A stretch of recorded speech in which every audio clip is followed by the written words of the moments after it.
चलिए आज फिर से हम लोग जवाहर नवोदय विद्यालय 2020 में आए हुए प्रश्न जो है प्रश्न क्रमांक 5 और प्रश्न क्रमांक 6 को हल करेंगे। प्रश्न क्रमांक 1, 2 और 3 को पहले आपको बताया जा चुका है और प्रश्न क्रमांक 4 के लिए आपको एक क्या दिया गया था, प्रश्न। तो उसमें से आप लोगों ने बहुत बढ़िया किया। उसके बाद उसका भी एक वीडियो आपको मिला है कि उसको कैसे सही करें। आज का विशेष ये है कि हम 2020 का प्रश्न क्रमांक 5 और 6 को हल करेंगे। साथ ही इसी प्रकार के आपको 5 प्रकार के सवाल मिलेंगे। जैसे ये 5 और 6 है, ये पहला प्रकार है। 4 प्रकार का इसके बाद तुरंत आपको और मिलेगा इसी वीडियो में। तो 5 प्रकार के जो प्रश्न रहेंगे, एक एक प्रकार में 2-2, जैसे मानसिक योग्यता वाला प्रश्न है ये 2, वैसे ही आपको 2-2 करके कुल 10 सवाल इसमें रहेगा। और 10 सवाल के हिसाब से आपको कल संडे है जो टेस्ट होगा उसके लिए आपको सवाल मिलेगा। और साथ ही उस प्रश्नों को जब आप हल करेंगे तो उत्तर कैसे लिखते हैं, है ना, उसके बारे में भी मैं आपको सुबह एक PDF भेजूंगा। उसको आप क्या करेंगे, एक प्रिंट आउट निकलवा लेंगे, उसका फोटो कॉपी करवा लेंगे और रखेंगे। और उसमें ही आप अभ्यास करेंगे कि उत्तर को कैसे टिक मार्क करते हैं, ताकि आपको अभ्यास हमेशा होता रहे। और ये हर संडे को करेंगे। तो चलिए फिर हम प्रश्न क्रमांक 5 और प्रश्न क्रमांक 6 2020 का है। इसमें ये पूछा गया है कि ABCD 4 चित्र दिया गया है, ठीक है, और एक चित्र दिया गया है सामने में। प्रश्न ये है कि ये जो चित्र आपको दिखाई दे रहा है इसके संगत भी लिख सकते हैं, समरूप लिख सकते हैं या समान लिख सकते हैं। तीनों का मतलब एक ही है, ठीक है। तो इसके संगत जो ऐसा ही दिख रहा है वो इसका क्या रहेगा, उत्तर रहेगा। इसके समरूप मतलब वही बात हो गई, है ना, या इसके जैसे इसके समान। तो देखते हैं इसको ध्यान से, केवल यहाँ दिमाग ही लगाना है। तो इसको ध्यान से देखने के लिए सबसे पहले इसको देख लेते हैं कि बना कैसे है, एक एक करके फिर चर्चा करते हैं। तो देखते हैं इसमें कौन कितने भुजा है, 1, 2, 3, 4 और 5 भुजा है, ठीक है, 5 भुजा। तो सब में मिला के देखते हैं कि 5 भुजा है कि नहीं है। 1, 2, 3, 4, 5, 1, 2, 3, 4, 5, 1, 2, 3, 4, 5, 1, 2, 3, 4, 5। इस सब में 5-5 भुजा है। कई बार देखने से उत्तर ऐसा लगता है कि तुरंत मिल जाएगा, लेकिन यदि हम थोड़ा सा भी मेहनत नहीं करेंगे तो उत्तर गलत होने की संभावना ज्यादा रहती है। इसलिए थोड़ा मेहनत कर लो, ठीक है। तो भुजाएं बराबर हो गई, मतलब सब भुजाओं के मामले में सब बराबर है। अब देखते क्या है, इसके हिसाब से देखते हैं। अभी केवल देखेंगे हम लोग इस लाइन को, ठीक है, ये वाले लाइन को देखते हैं कि सब में है कि नहीं है, ठीक है। ये वाले लाइन को, इसमें है, इसमें भी है, इसमें भी है, इसमें नहीं है। देखिए इसमें नहीं है तो यही से इसको कर देते हैं कि ये तो अपना उत्तर है नहीं, और इसमें भी नहीं है मतलब ये भी उत्तर नहीं है। एक बार फिर देखा, इस लाइन को मिला रहा हूं मैं, तो ये हो गया क्या, इसमें जो लाइन है इसमें भी है, इसमें भी है, इसमें नहीं है, इसमें नहीं है। तो ABCD में से 2 उत्तर तो निकल गया। अब हमारे पास से खाली 2 है, इस पे देखते हैं, ठीक है। अब क्या करते हैं, हम इसके बाद वाला ये लाइन देखते हैं, ठीक है। मैं मोटा कर रहा हूं आपको बताने के लिए। ये वाला लाइन हो गया, अब ये वाला लाइन में चलेंगे। इसमें है, इसमें भी है, तो दोनों उत्तर हो सकता है। ये तो छूट गया, इसको तो करना नहीं है। अब आते हैं ये वाला लाइन, ठीक है, मैं मोटा कर रहा हूं इसको। जी, इसमें है, इसमें भी है, मतलब अभी भी दोनों हो सकता है, ठीक है। अब आते हैं 1, 2, 3, अभी चौथा लाइन में आते हैं। ये चौथा लाइन, ठीक है, इसमें है, इसमें भी है, अभी भी दोनों बराबर है। अब आते हैं कौन सा, कि 4 लाइन हो गया। अब देखिए ये वाला जो लाइन यहाँ पर नहीं है, इसको देखते हैं। ये जो कोन को क्रॉस नहीं कर रहा है, ये वाला लाइन नहीं है, इसमें है और इसमें नहीं है, मतलब इसमें लाइन नहीं है और इसमें है, मतलब ये भी हमारा उत्तर नहीं होगा। अब कंफर्म करते हैं, कई बार प्रश्न गलत हो जाता है, उत्तर जो आया रहता है, कई बार उत्तर भी गलत रहता है। तो अब देखते हैं कि ये वाला लाइन इसमें नहीं है और ये वाला लाइन भी इसमें नहीं है। तो ये क्या है, इसका उत्तर क्या है, B। ठीक है, इसका उत्तर क्या है? बी। ऐसे आपको बहुत शांति से, बहुत समझदारी से एक एक पॉइंट को आपको करना है। ठीक है, एक नजर में हो सकता है हमको देखते ही पता चल गया था कि बी उत्तर सही है, फिर भी गलत ना हो, इसलिए ऐसे सावधानी से आपको करना है। चलिए, 5 का हो गया। प्रश्न क्रमांक 6। अब देखिए, इसमें भी वही बात कि सबसे पहले देखते हैं ये क्या है, सर्कल, वृत्त। तो सबको एक बार चेक करते हैं। वृत्त ए में है, वृत्त बी में भी है, वृत्त सी में भी है और वृत्त डी में भी है। ये ओके हो गया। अब आते हैं इसका सबसे पहला वाला पॉइंट, यहाँ को देखते हैं। ठीक है, जहां मैं चार्ट चला रहा हूँ यहाँ को, क्योंकि घड़ी की दिशा ऐसी रहती है ना, तो यहाँ से इसमें जो चीज है इसमें है क्या, सबसे पहले देखिए इसमें जो चीज है ये में है क्या, नहीं है, यही से हमारा उत्तर नहीं है, दिमाग नहीं लगाना है इसमें। अब आगे बढ़ते हैं, इसमें है क्या, हाँ है, ठीक है।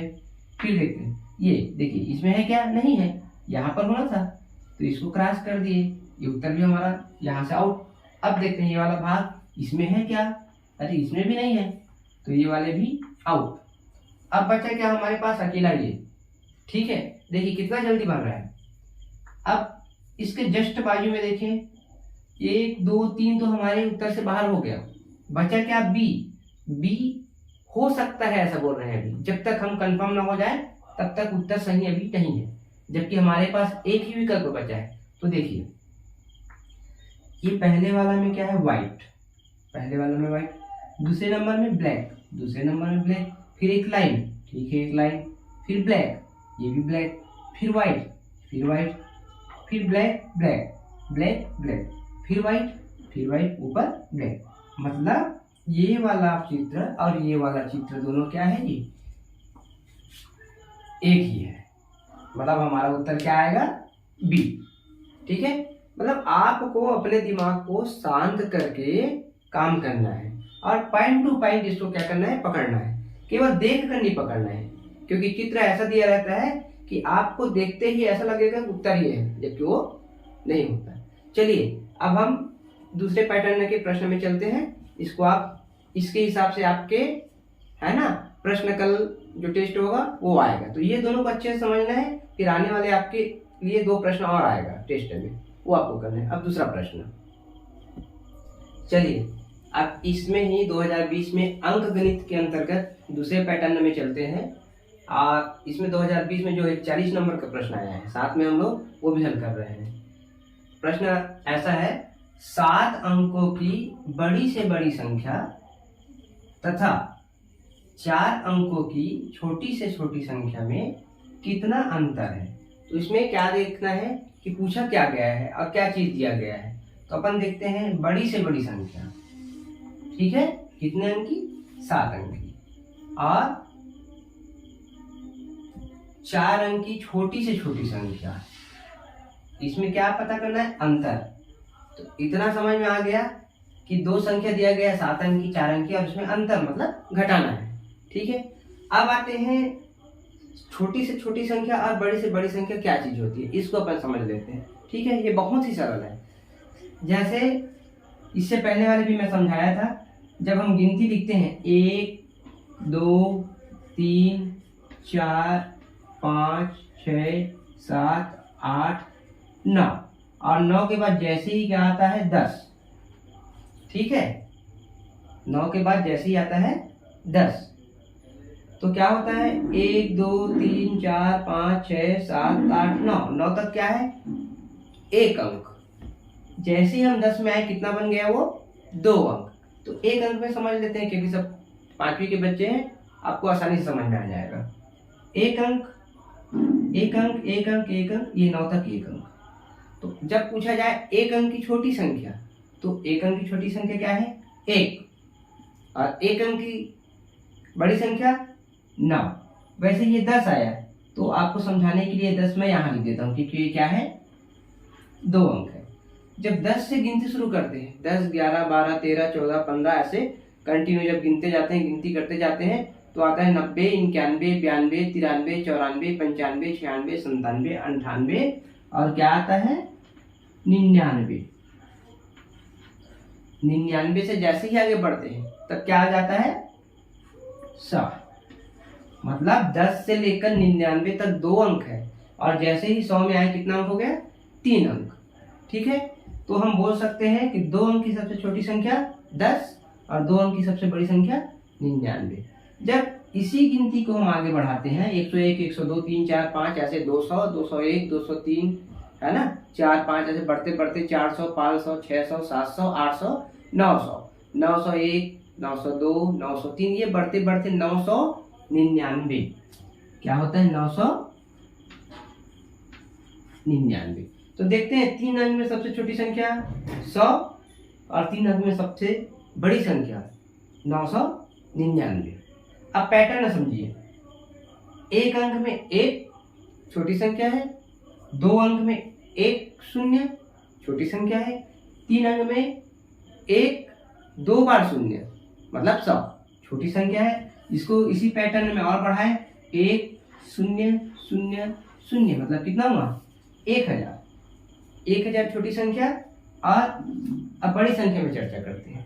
सबसे छोटी संख्या, बड़ी संख्या 1 अंक की 9, 2 अंक की सबसे बड़ी संख्या 2 बार 9, 3 अंक की सबसे बड़ी संख्या 3 बार 9, तो 4 अंक की सबसे बड़ी संख्या होगी 4 बार 9, 4 टाइम 9। वैसे ही 5 अंक की सबसे छोटी संख्या 1, उसके बाद 0 0 0 0 मतलब 1 के बाद 4 बार 0, और सबको एक साथ गिनेंगे तो 1 2 3 4 5, तो छोटी संख्या क्या हुआ? 1 और 4 बार 0। और 4 अंक की सबसे 5 अंक की सबसे बड़ी संख्या 5 बार 9, 5 टाइम 9, 1 2 3 4 और 5। ये पैटर्न आपको याद करना है। अब चलिए इसी पैटर्न में हम देखते क्या है कि पूछा गया 7 अंकों की बड़ी से बड़ी संख्या क्या होता है, मेरे को नहीं पता है ना। मैं इतना जानता हूं कि 7 अंक की बड़ी से बड़ी संख्या मतलब 7 बार 9 लिखना है। तो यहां लिखता हूं मैं 1 2 3 4 5 6 और ये 7 बार 9 लिख दिया हूं। आपको याद है, आपको आता है इकाई, दहाई, सैकड़ा, हजार, 10,000, लाख, 10 लाख, अच्छी बात है। नहीं आता तो 7 बार 9 लिख दीजिए। ठीक है, अब आते हैं 4 अंकों की छोटी से छोटी संख्या। तो हम देखें 1 अंक की, 2 अंक की, 3 अंक की, 4 अंक की। 4 अंक की मतलब 1 लिखना है, उसके बाद 3 बार 0 लिखना है, लेकिन आपको इकाई से लिखना शुरू करना है। 1 2 3 और ये 4, क्योंकि 4 अंक की बोला गया है। 1 2 3 4, ये 2 काम हो गया। पहला काम 7 अंक की बड़ी संख्या, दूसरा काम 4 अंक की छोटी संख्या, तीसरा काम जोड़ना बोल रहे हैं, घटाना बोल रहे हैं, क्या बोल रहे हैं, प्रश्न देखते हैं। तो यहाँ हमने किया है अंतर। अंतर का मतलब होता है घटाना, तो यहाँ हम इसको घटा दिए। अब देखते हैं 9 में 0 घटाए तो 9 आया, 9 में 0 घटाए तो 9 आया, 9 में 0 घटाए तो 9 आया, और 9 में 1 घटाए तो 8 आया। अब यहाँ तो कुछ नहीं है तो 0 ही मानते हैं, तो ये हो गया आपका 9 9 9। अब देखिए 3 बार 9 फिर 8, 3 बार 9 आसानी से मिला सकते हैं। 3 टाइम 9 8, 3 टाइम 9। अब देखिए पहले में 3 बार 9 0, 3 बार 9 मतलब ये वाला उत्तर नहीं है। दूसरे में 3 बार 9 3, 3 बार 9 ये भी उत्तर नहीं है। तीसरे में 3 बार 9 6, 3 बार 9 ये भी नहीं है। चौथे में 3 बार 9 8, 3 बार 9, हमारा उत्तर क्या है? डी। आपको जितना सरल लगे सवाल उसको और ज्यादा सावधानी से हल कीजिए, ठीक है, क्योंकि जो सरल दिखता है उसी में गलती होने की संभावना ज्यादा है। तो आपका ये दूसरा पैटर्न हो गया अंकगणित का। अब चलते हैं तीसरे पैटर्न की ओर, ठीक है। ओके, चलिए तीसरे भाग में हम चलते हैं भाषा परीक्षण, जो हिंदी के अंतर्गत है। 3 भाग हमको आज पढ़ना था, ये तीसरा भाग है। तीसरे भाग में जो 2020 में 61 नंबर का प्रश्न आया था उसको हम क्या है अभी पढ़ के समझा के मैं कोशिश कर रहा हूँ कि कैसे बनाना है, ठीक है। तो इसमें एक क्या दिया है, अनुच्छेद दिया गया है, उसको मैं समझाने का कोशिश कर रहा हूँ। उसके अंतर्गत आपको क्या करना है, प्रश्न बनाना है, प्रश्न का उत्तर बनाना है। तो प्रश्न तो मैं लिख दिया हूँ, उत्तर भी है 4, तो सही कौन सा आएगा, इसको पढ़ के देखते हैं और इसी में से आपको बाकी उत्तर आपको ढूंढना है कल जो टेस्ट होगा। तो चलिए, पर्यटन मनोरंजक और शैक्षिक दोनों ही होता है। इसे सदा ही शिक्षा का महत्वपूर्ण अंग माना गया है। यूरोप में किसी नवयुवक को तभी पूर्ण शिक्षित माना जाता है जब यह यूरोप के बहुत से देशों में भ्रमण कर चुका हो। प्राचीन भारत में भी हमारे ऋषि पर्यटन के महान मूल्य को समझते थे। उन्होंने इसे सबका पवित्र कार्य बना दिया कि वे भारत के विभिन्न भागों में स्थित तीर्थ स्थानों में घूमे।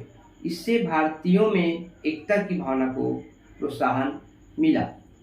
ठीक है, इसका सार ये है अनुच्छेद 1 का कि पर्यटन, ठीक है, हमारे देश में भी अलग अलग जगह में भी पर्यटन का एक अलग महत्व है। तो यहाँ पूरा दिमाग पर्यटन में ही डालना है। तो पर्यटन का महत्व ऐसे बताया गया है कि यूरोप के किसी भी नागरिक को, किसी भी नवयुवक को पूर्ण शिक्षित तभी माना जाता है जब वो वहाँ अपने आसपास जितने देश है वहाँ वो घूमे। इसी प्रकार भारत में भी पहले प्राचीन समय में क्या होता था कि एक नवयुवक को अपने, है ना, आसपास परिवेश में घूमना चाहिए, देश में चारों तरफ घूमना चाहिए ताकि उसके संस्कृति को समझे। जैसे कक्षा 5वीं में आप देखे होंगे कि एक पाठ का नाम है छत्तीसगढ़ में, छत्तीसगढ़ पाठ्य पुस्तक में 5वीं में एक पाठ का नाम है ताला गाँव। ठीक है, यदि हम पुस्तक में ही ताला गाँव पढ़ें तो उतना हमको समझ में नहीं आता। इस प्रकार यदि हम ताला गाँव जाएं, ठीक है, बिलासपुर के आसपास वाले बच्चे होंगे तो उनको पता है कि ताला गाँव कहाँ है। बिलासपुर से पहले जो रास्ता है रायपुर और बिलासपुर का, वहाँ पर ताला गाँव नाम का एक छोटा सा क्या है गांव है जो मनिहारी नदी के किनारे है। जो मैं बता रहा हूँ आपको समझ में नहीं आएगा, लेकिन कभी आप जाएं कि बिलासपुर पहुँचने से पहले हम मुड़ जाना है कहाँ, ताला गाँव, और वो एक नदी है इसके किनारे, मनिहारी नदी के किनारे।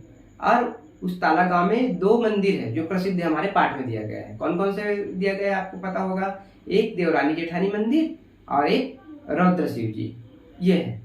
तो मैं जो बता रहा हूँ उतना समझ में नहीं आएगा। यदि आप वहाँ जाके देखें और आपको 25 साल 30 साल बाद भी पूछें तो आपको याद रहेगा।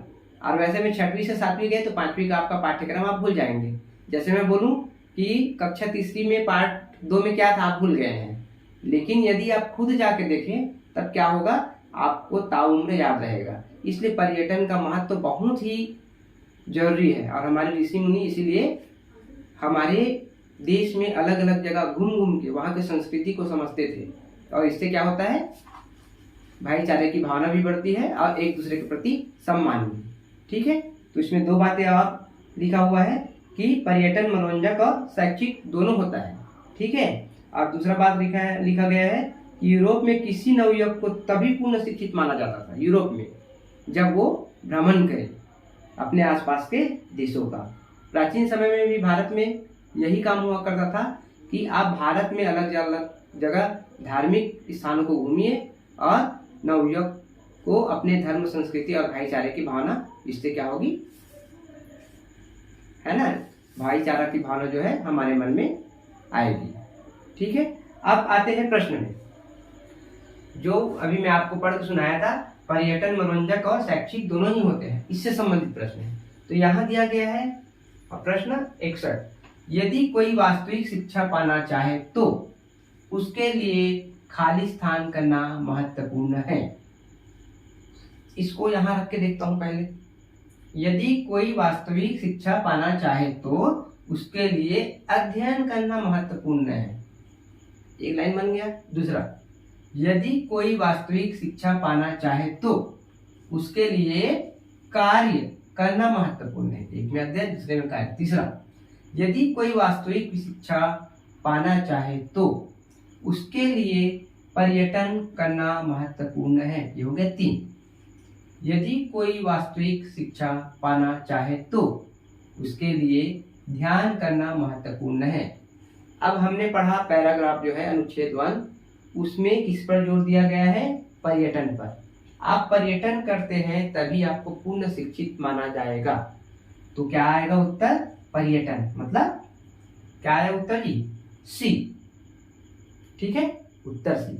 अब प्रश्न पत्र का उत्तर आपको कैसे देना है वो कल मैं सुबह आपको शेयर करूंगा। ठीक है, ओके।